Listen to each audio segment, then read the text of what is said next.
atsika fa ny fahasoavan'Andriamanitra miaraka amintsika. Isika fa ny fahasoavan'Andriamanitra miaraka amintsika noho ijoroantsika sandrivaky sy asantsika miaraka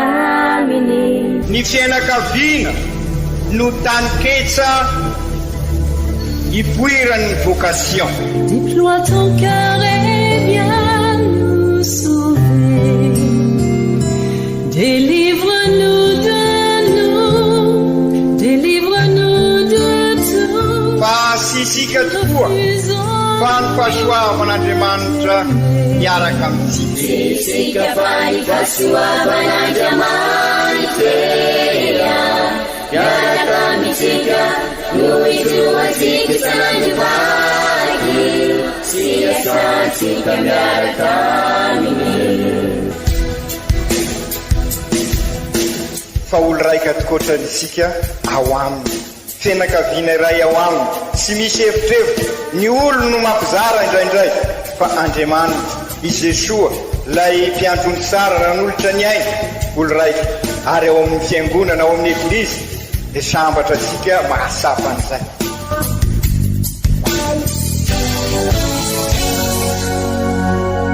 Olo araiky atsika atambatry ny fanahy masina kamiray, olo araiky ao amin'ny Kristy. Fandaram-pampianarana iarana amin'ny son excellence Monseigneur Benjamin Marc Caramarson eto amin'ny radio Fania.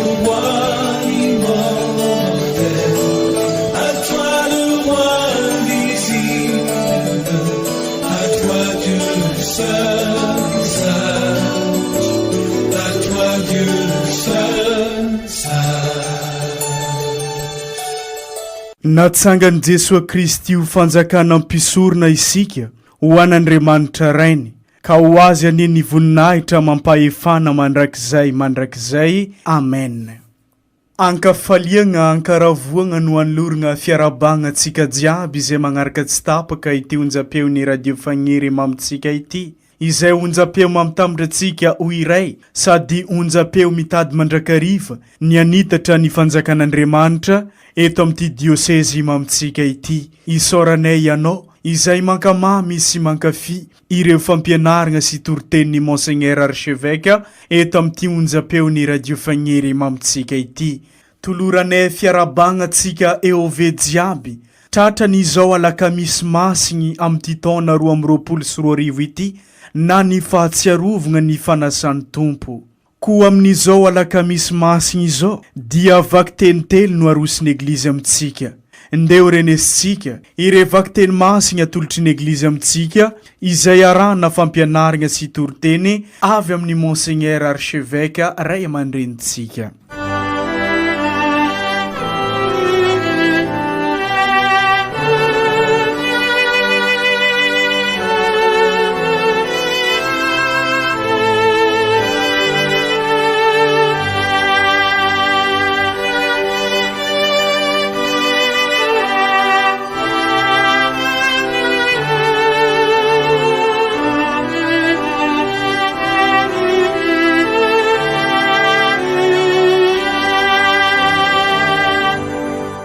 Boky Exode. Tamin'izany andro zany, izao nolazain'ny Tompo tamin'ny Moïse sy Arona tany amin'ny tany Egypte. Ity volana ity no aoko fiandoham-bolana ho anareo, dia voaloham-bolana amin'ny taona izany ho anareo. Ary mitenena amin'ny fiangonan'i Israely rehetra ataovy hoe amin'ny andro fahafolon'ity volana ity, samia ianareo maka zanak'ondry iray avy, isam-pianakaviana, zanak'ondry iray isan-trano. Raha vitsy loatra ny iray trano ka tsy mahalany zanak'ondry iray, dia hikambanany amin'izay namany akaiky azy indrindra izy, arakaraka ny isan'ny olona. Fa araka izay tokony ho hanin'olona ireny hanisanareo ny olona hihinana an'io zanak'ondry io. Dia ho zanak'ondry tsy misy klema sady lahy ary efa herintaona no halainareo, dia zanak'ondry na zanak'osy. Dia ho tananareo izany hatramin'ny andro faha-7 volana io, fa samy mahamono azy ny fiangonan'i Israely rehetra amin'ilay aty takariva iny. Hangalana ny rany hatentina mitolana roa sy tatombaravaran'ny trano hinananareo azy. Ary ho hanina amin'io alina io ihany ny nofony. Voatsatsika amin'ny afo no hinanana azy,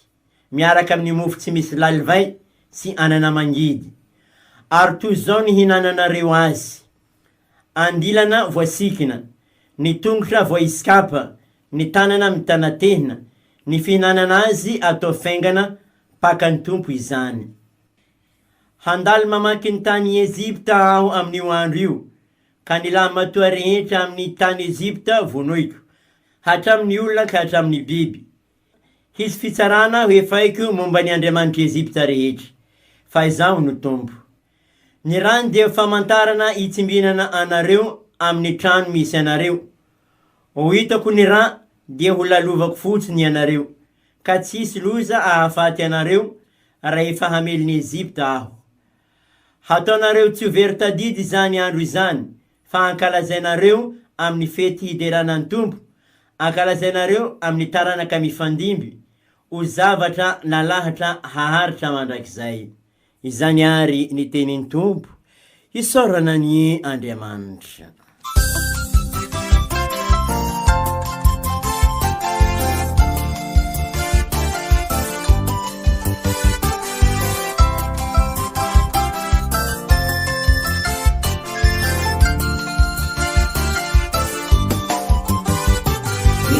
Isaoratsika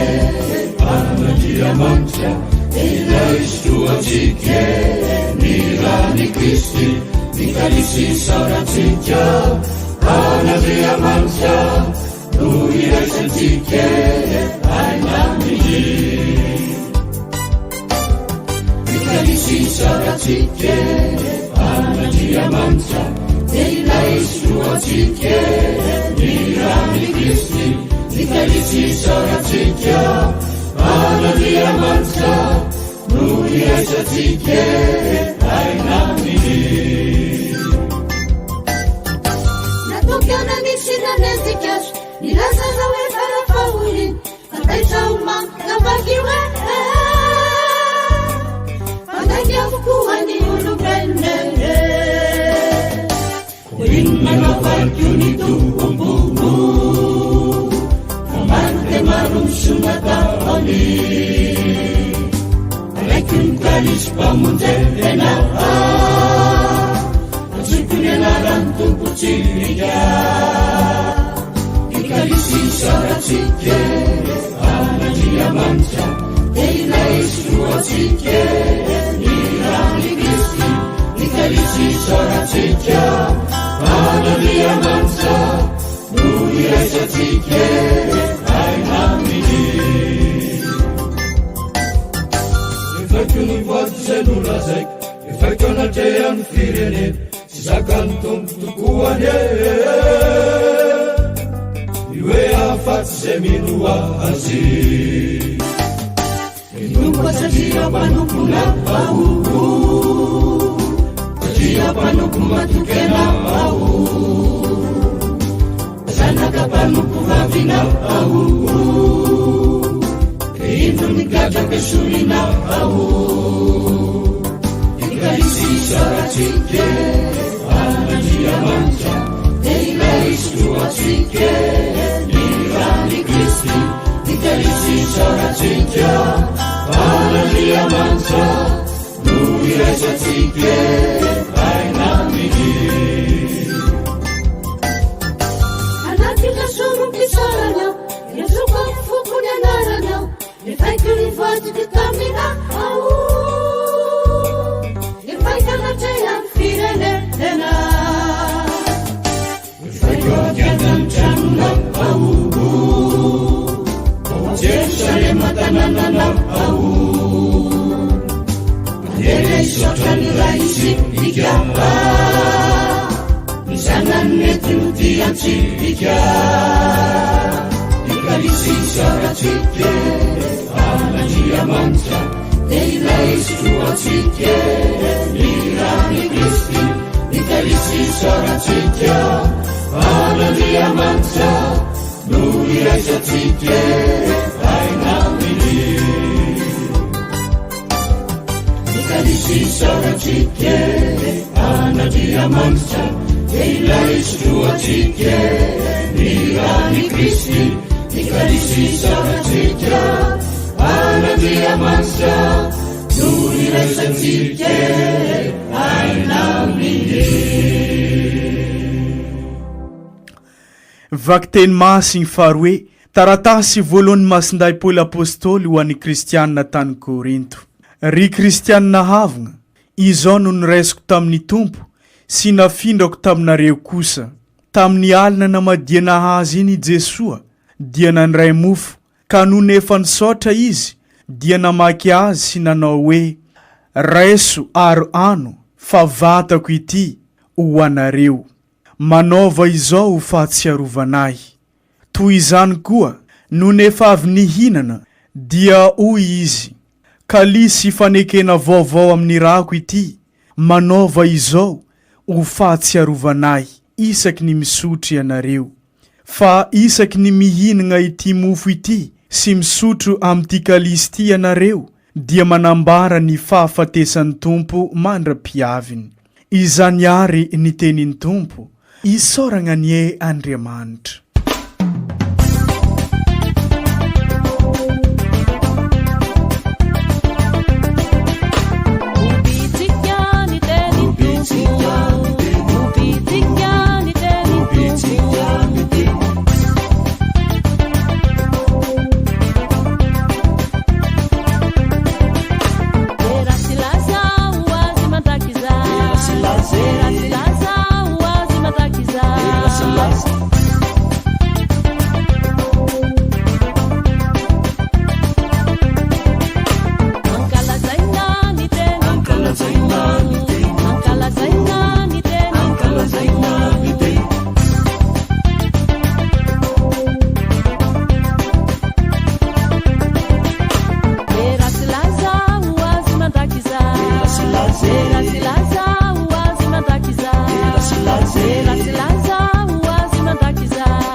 Mba tsika mianakavany ny Tompo ho tanteraka tokoa izany. Evanjely masigny dia Jesosy Kristy nosoratany Masindajoany vo ninahitra ny eo anao ry Tompo. Talohan'ny fankalazagna ny Paka, efa eny Jesosy fô tonga ny fotoagna ialany amin'ny zao tontolo zao ho agny amin'ny ray, ke rehefa nitiaviny tokoa ny raha jiabinazy ary nitiaviny karaha zegny koa zao tontolo zao dia farafitiavagna no nataony taminy. Ary izy koa mbola teo amin'ny finanagna riva, i Jodasy Iskariota zaniky Simona moa efa namezany demony hevitra madika azy. Fa Jesosy ndraiky efa nahay fa efa napetraky ny rainy eo antagnany ny raha jiaby, ary Andriamanitra no naviany ary mbola izy koa impodianany. Dia nitsangana teo am-pihinanana izy. Napetrany ny lambany ary nangala lamba hafa, lamba famohagna ke nisikininy. Izy koa fa izegny dia nampijotso rano tamin'ny tavy izy. Dia nanomboko nanasa ny tongotry ny mpianatra anazy sy namitry azy tamin'ny lambany sikininy tio. Ary nagnatogna ny Simona Pierre izy, fa hoy Simona Pierre taminazy, hazala, anao ndraiky Tompoko, anao anasa tongotry naka. Dia namaly Jesosy nagnano taminazy hoe, tsy hainao i raha zegny amizao ty, fô andro afagny mbola hoenao fo izy ty. Fa hoy Pierre taminazy, sagnatria tsy agnasa tongotry nakanao na mbiagna na imbiagna. Ka hoy Jesosy namaly azy, izy koa boka tsy sasako anao dia tsy anagna anjara aminakahy. Dia hoy Simona Pierre taminazy, izy koa karaha zegny edy Tompoko, tsy tongotry nafo sasanao, fô egny na jiaby mboany lohanaka. Fa hoy Jesosy taminazy, izay efa niseky baka efa tsy mila ho sasagna eka fa tsy ny tongotro fô efa madio avokoa ny vatagnanao jiaby. Ary anareo jiaby koa dia madio kanefa tsy anareo jiaby ndraiky. Izy no nivolagna hoe tsy anareo jiaby madio dia satria eny tsara bekiny ilay amadika azy. Izy koa fa voasasa ny tongotrondreo dia nangala lamba izy, nadoso ny lamba taminazy, ke nipetraka ndraiky koa izy ary nivolagna tamindreo hoe mba hainareo edy raha nataoko taminareo teo igny. Anareo mivolagna za hoe mpampianatry, tompo, ary marigny fomba fivolagnanareo zegny, ary tegna zegny marigny za ty.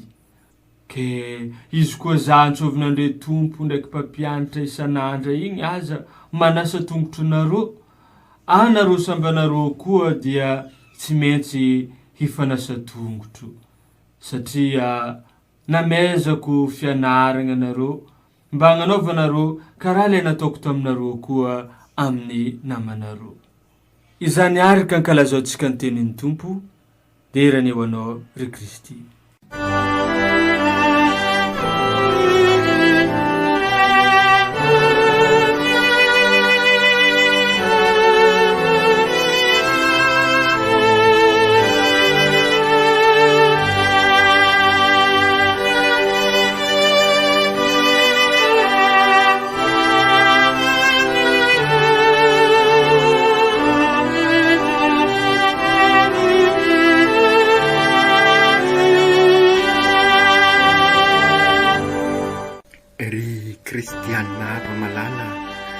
Tamin'ny alahady lasa teo sika, alahady ny sapakazo dia nanambara ny fidiratsika amin'izao herinandro masina izao. Masina ny herinandro satria mampiombona antsika amin'ilay masina dia i Jesosy Kristy nanolotra ny ainy ho fanavotana antsika maty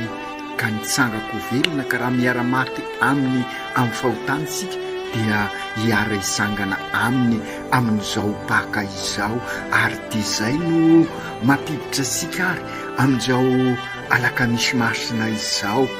Alakamisy masina anomboasika ary ny atelona masina tridium pascal osika izay mitondra atsika ary amin'ny fankalazana ny paka izay antsosika matetika hoe atelona ankalazasika ny famonjenantsika ka hiampitatsika zay raha teo moa nodikany hoe paka hiampitatsika miaraka amin'ny Jesosy nandresy ny rasy rehetra, nandresy ny fahafatesana amin'ny fiainana vaovao ka mahatonga an'izay fahariana vaovao, mahatonga sika olom-baovao aminy ka anaovasika fiaingana vaovao sika ary amin'izao synôda izao. Izany no ankalazaisika amin'ny sabosy masina rehefa avy namakivaky ny karemisika izay nandiniantsika ny fiainantsika tahaka ny andiniantsika ny fiainantsika amin'izao synôda izao ka nahasapasika ireo ratsy izay manapotika sika ary anatin'izany aza ireny rafitra izay mitondra sika indrisy amin'ny fahotana ka antsosika hoe rafim-pahotana ka izay no mahatonga atsika hoe ady sady dia amin'ny fiainana ary dia misongadina izany tamin'iny karemy iny ary dia ho hitasika ihany koa amintsika miatrika an'izao synôda izao ady amin'ny fahotana izay manapotika ny fiainansika ady amin'ny rafim-pahotana hoy isika rehefa mandinika ny fiainansika io isika rafim-pahotana satria maro ny sy mahatsapa ka mihevitra fa normalina izy satria le rafitra misy no mamboly an'izay fahotana zay ao anatiny ka indrisy manapotika ansika vokatry ny lôjika n'izao tontolo izao satria sy lôjika mitarika amin'ny tsara fa lôjika mitarika amin'ny rasy. Raha lôjika tokoa manko dia tokony hitondra amin'ny tsara nefa indrisy milaza miara-mahita isika fa no io lôjika n'izao tontolo izao izay mikolokolo na dia tsy mba fiteny aza izany mikolokolo fahafatesana dia io no mahatonga ny papa manambara hoe culture de la mort ka le misy ravitra zany a mitondra an'izay culture de la mort zay ary zay no sy maintsy edivatsika idiniatsika ary anaovantsika discernement anaovantsika sivana amin'ny dinika ataosika amin'izao synode izao misy ny fahotana vokatry ny rafitra efa mipetraka ka manapotika mihisy ny fiainany fiarahamonina misy asika ireny ary ny sy maintsy telisika ho isika teo sy maintsy sivanitsika amin'izao herinandro masina izao ka hitondra sika mipaka ka amin'izao synode izao ka tonga sika olon-dehibe amin'ny finoana ary zany no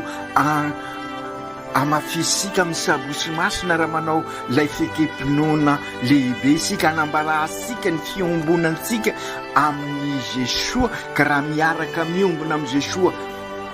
isika dia hiara isangana aminy ady amin'ireny rasy rehetra reny no sy maintsy ataosika miaraka amin'ny Jesoa sy irerisika amin'izany ary fa i Jesoa miaraka amintsika izy lay nandesiny rasy sy nyreo rasy manapotika antsika reo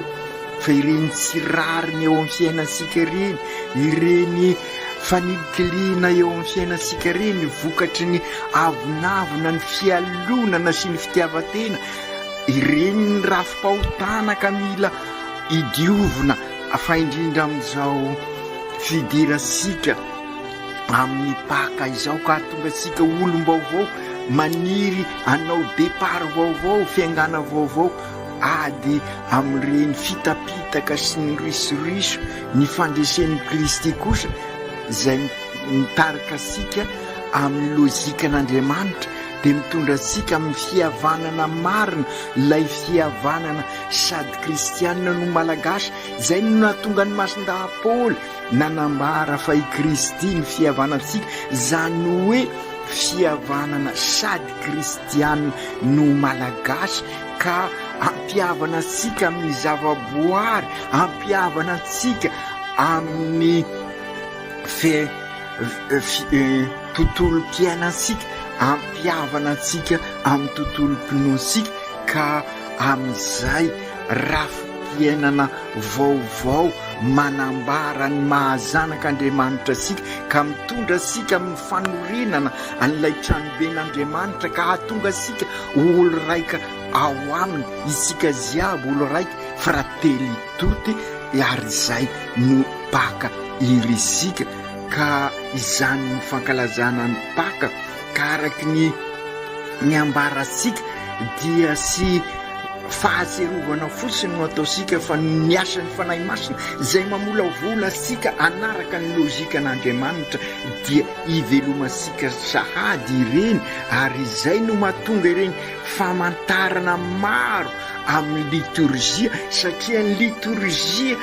raha iainasika marina tokoa dia asan'ny vahoakan'Andriamanitra miombona amin'Andriamanitra ka mideraminy ka izay no mahatonga ny liturgia sy maintsy tsara mendrika ary manabe atsika araka ny averimberisika matetika ka ireny fiesika sy famantarana ireny dia manabe atsika ao anatin'izay lozikan'Andriamanitra izay ka raha mankalaza an'izao alakamisy masina izao ary sika dia aoka ho sapasika fa miombona amin'ny Kristy tokoa sika ka tsarary no mampisongadina zavatra anankitelo na dia azo lazaina aza fa maro no azo asongadina eto fa amin'izao fampianarana ampitaina amintsika izao dia zavatra telo no iriko asongadina amintsika miainga amin'ireo famantarana asehosika satria ireno isika mampiditra sika ao anatin'izay fankalazana izay ka zary fiaina ny voalohany dia ny fanasan'i Jesosy ny tongotra ny mpianany izay hita ao amin'ny evanjely nosoratan'ny Masinday Joany mandritra ny sakafo meloha anoloran'i Jesosy ny tenany ary izay voanirenesika teo sarary ny manamarika ry kristianina havana fa sy sanatria manao sinema izy esoa na isika koa raha manao ny fanasan-tongotra fa araky ny lazaisika teo famantarana ka mitondra sika hivelona ny tena antony izay fanasan-tongotra izay ka io ary nyty sika hosifihana eto i masindazoany sy nanoratra ny mikasika ny fanorenana ny Eukaristia izy tamin'ny andro ny alakamisy masina fa ny toko fahenina no anazavany ny mikasika n'izay Eukaristia zay ary ao no ahitasika ny tena dikany ty fanasan-tongotra ty raha izy milaza fa tia marina dia izay masaha manolotra ny ainy ho an'ny hafa fahafoizana izany ka izay indrindra nefa no tiany i masindazoany ho sapasika raha nametraka nyty fanasana ny tongotra ny mpianany ty fanasana ny tongotra ny mpianany Jesoa i masindazoany ho indrindra izy milazan'izay fantatry Jesoa fa tonga ny fotoana ialany amin'izao tontolo zao ho any amin'ray ka rehefa nitiaviny tokoa ny azy izay amin'izao tontolo zao dia fara fitiavana no nataony taminy ary dia izay ny tena dikan'ny Eukaristia dia nisangana teo am-pihinanana izy napetra ny lambany nalainy lambany famoanaka ny sikinany rehefa izany nampidina rano tamin'ny tavy izy dia nanomboka nanasany tongotra ny mpianatra sy namoaka azy tamin'ny lambany isikinany izany no nanambarany fa sy tonga mba ho topoina izy fa hanompo ary ty no sapan'ireo mpianatra fa ny fanompona ny lala mpamozena sara nefa no mahamaritra fa sy ho isy ny fanompona raha sisy ny fahafoizana ny renoncement ka io indrindra nefa no tiany Jesoa ho sapany mpianatra ary io ny lôjika an'Andriamanitra ary io irery ihany miaraka amin'ny fahafoizana no ahafahana manorina rafitra mandresy ny rafim-pahotana izay mitika asika izao izany hoe rafitra mitondra amin'ny fivelarana ny mahazanak'Andriamanitra amin'ny fivelarana ny maholona manontolo sy ny olon-drehetra ny manakorotana ny fiainantsika dia sy ny fananasika io lôjikin'Andriamanitra io izany hoe ny toe-panahy manompo sy mahafoy ady sady dia ny fiainany satria noho ny fahotana dia ny lôjikin'izao tontolo izao no manjaka ao amintsika ao ka noho ny fitiavan-tena ny avinavina ny fialonana dia mirona mandrakariva amin'ny kontrera an'izay nambarany Jesoa sy miainany Jesoa izay sika ka mila fiovam-penitra mahery vaika mitondra sika amin'ny fibebahana marina ary zay ny dikan'izao atelona masina izao ary zay niriny papa raha ny anso synôda fa 12 miainga avy any amin'ny fototra izy ka anambarany hoe eglizy miaradia miombona mandray atanana zary missionnaire ka io ihany koa nefa ny iainasika amin'izao synôda fahafito izao eglizy olo velomony bateny iraina ka zary tabernakla velona ka izay indrindra ry kristianina havana sy tanteraka izay voalaza sika izay rasy vonina mola tena isika ady tsy maintsy tanteraina mba ho afaka manompo izany no mahatonga an' Jesoa tonga nofo ka nampianatra sika ny lalana tsy mba manao kobaka ambava tokoa i Jesoa fa izay ambarany sy izay lalana sy fahamarinana ary fiainana toriny dia ny velominy ary nampianariny na toriny ansika ny tena fitiavana dia sinona fa ny fahafoizana ao anatin'ny fanompona vokatry ny famolantena tiany fantatry ny mpianany tamin'io alakamisy masina io ny lalàna sata fototra amin'ny maha-kristianina dia ny fanompona famantarana ny lalam-pamozena io no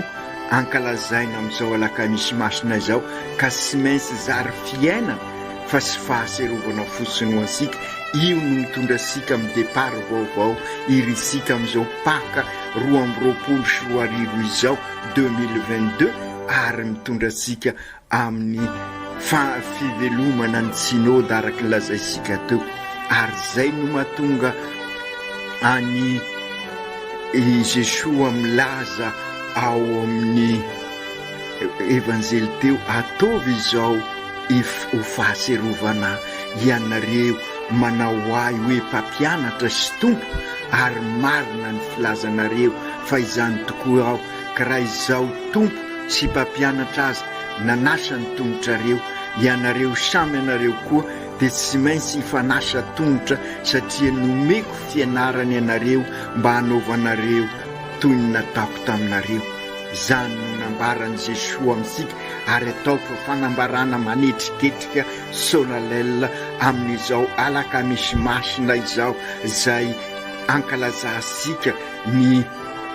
atelona masinary ao anatin'ny fanatanterahana ny synode isika ka raha tisika nihiditra amin'ny famonjena marina raha tisika ny olombelona vaovao ho zavaboary vaovao andesin'ny fahotana dia io nambarany Jesoa io ny lalana fanimpona anatin'ny fahafoizana marina izany raha manana izany toepana izany tokoa isika dia miova ny fifandraisasika amin'ny zavaboary ka sy mpifahavalo isony ka miavana isika ka ny zavaboary amin'izay hikarakara sy kolokolo asika ary isika hiaro ny zavaboary sy hifanapotika isony isika eo anivon'ny tontolo mpiainasika ny fiarahamonina asika andavanandro satria hifanasoa hikasaka mandrakariva ny soembonana isika ka hitondra amin'ny tena fampandrosoana marina zay irisika ary fampandrosoana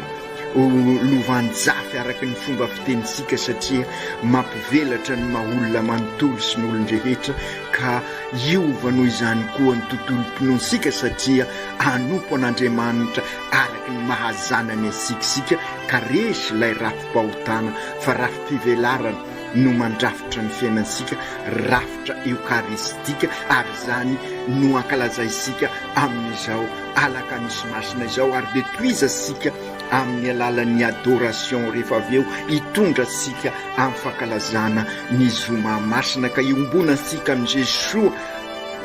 ka raha miara-maty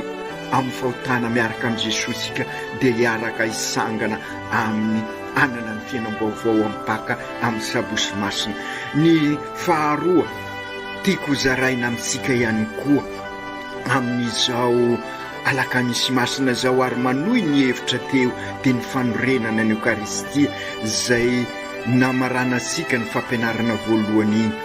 matetika isika mamerimberina hoe mba ho tabernakla velona isika inona tokoa ary no ambaran'izany rehefa mankalaza ny eukaristia isika dia fantatsika fa ny vatany Kristy no raisika ary zay no mahatonga sika mamerimberina rehefa mandray communion oka ho fara rehefa miteny ny pretra vatany Kristy dia valio mazava hoe amen fekepinona anambarasika fa mandray ny Kristy sika natolony Jesoa ansika tokoa ny vatany vokatry ny fanompona vokatry ny fahafoizana ho isika teo ka noho izany manambara fa sy fiesika fosiny eukaristia ho asika tahaka asika marobe miainga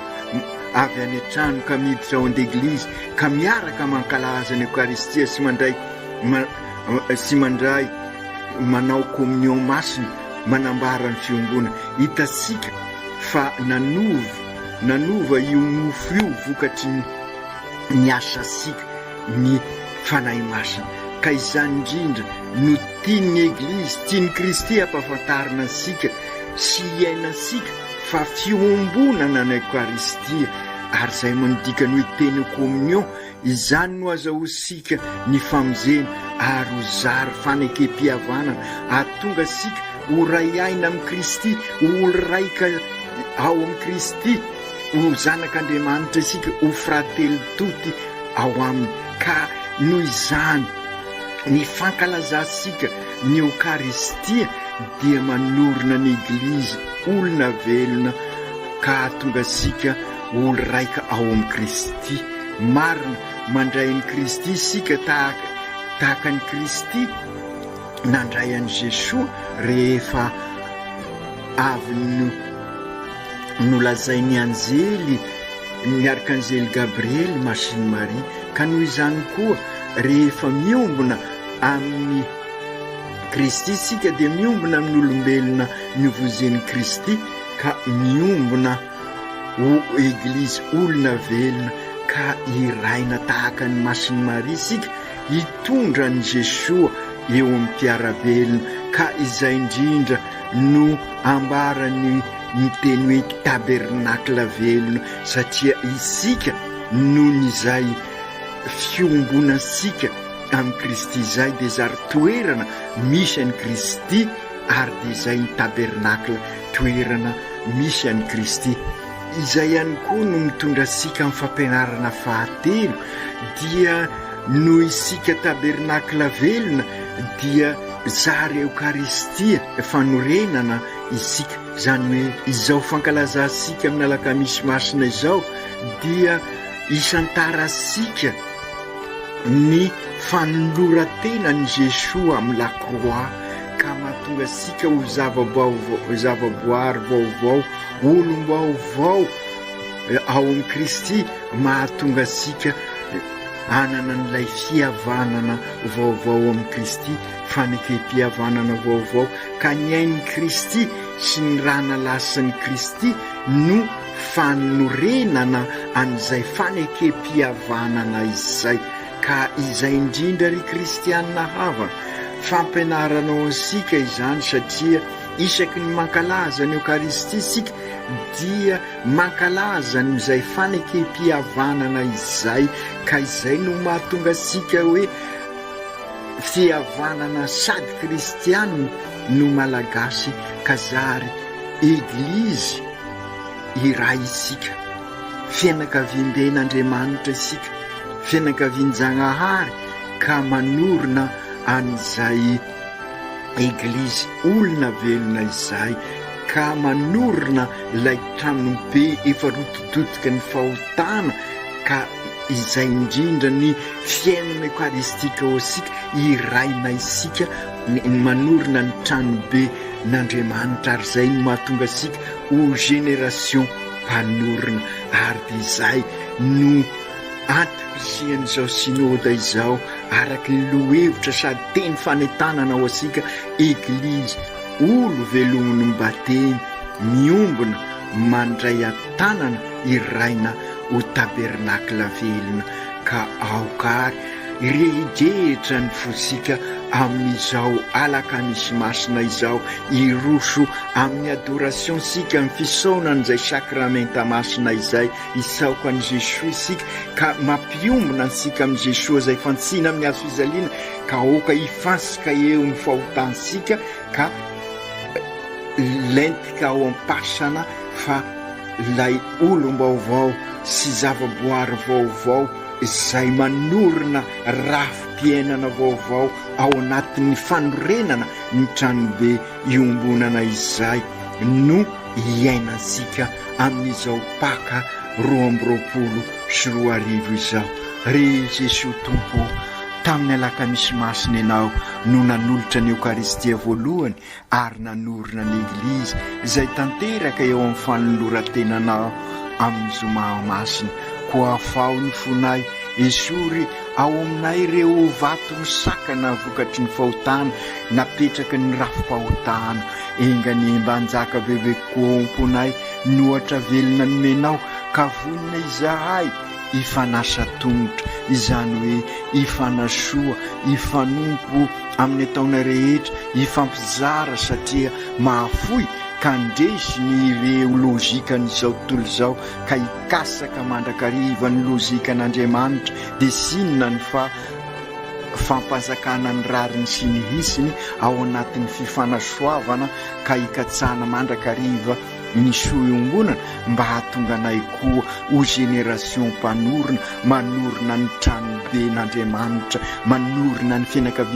mbe nijanahary ka ahatonga anay olo raika ziaby izahay, ahatonga anay ho frately toty araky ny afatra ny Papa François. Ka tsy mifesika fosiny koendenay rehefa mankalaza ny Eucharistie zahay, fa ho zary mofinaina mamelona anay tokoa ny Eucharistie ankalazanay, ka hitondra fanampiana sy hery ahatonga anay ho fanasina sy fahazavana eo anivon'ny fiarahamonina, ahatonga anay ho Kristy mpiarabelona amin'ireo manodidina anay. Ka izao Tridium Pascal izao any hitondra anay bebe kokoa amin'ny fankalazana ny Pâques, ka zary olom-baovao ho fahariana vaovao ao aminao tokoa izahay. Masiny Maria reny eo teo mandrakariva niara-dalana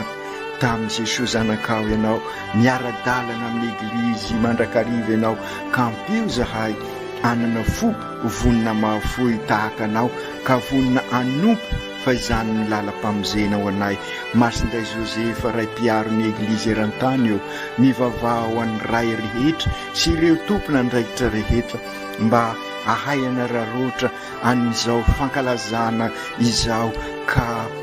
hiavao vonina afoy sy anompo ho fanasoavana ny hafa ary fanasarana ny rafitra, ka ahatonga anay anorina ny fianakaviam-ben'Andriamanitra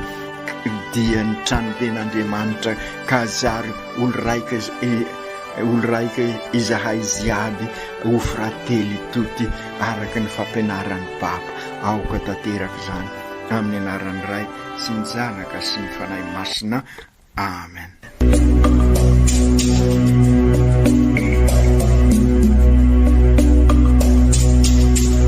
Tsy atsika fa ny fahasoavan'Andriamanitra miaraka amintsika. Tsika fa ny fahasoavan'Andriamanitra miaraka amintsika, noho izy roatsika sandrivaky, sy asantsika miaraka aminy. Ny fianakaviana no tany ketsa ipoiran'ny vocation. Déploie ton cœur et viens nous sauver. Délivre-nous de tout. Fa sisika tokoa fa ny fahasoavan'Andriamanitra miaraka amintsika. Sisika fa ny fahasoavan'Andriamanitra miaraka amintsika, noho izy roatsika sandrivaky, sy asantsika miaraka aminy. Fa olo raika tokoatrantsika ao aminy, fianakaviana iray ao aminy, tsy misy evitrevitra. Ny olo no mampizara indraindray, fa Andriamanitra i Jesoa lay mpiandrony tsara ranolotra ny aina, olo raika ary ao amin'ny fiangonana, ao amin'ny eglizy, dia sambatra antsika mahasapa an'izay.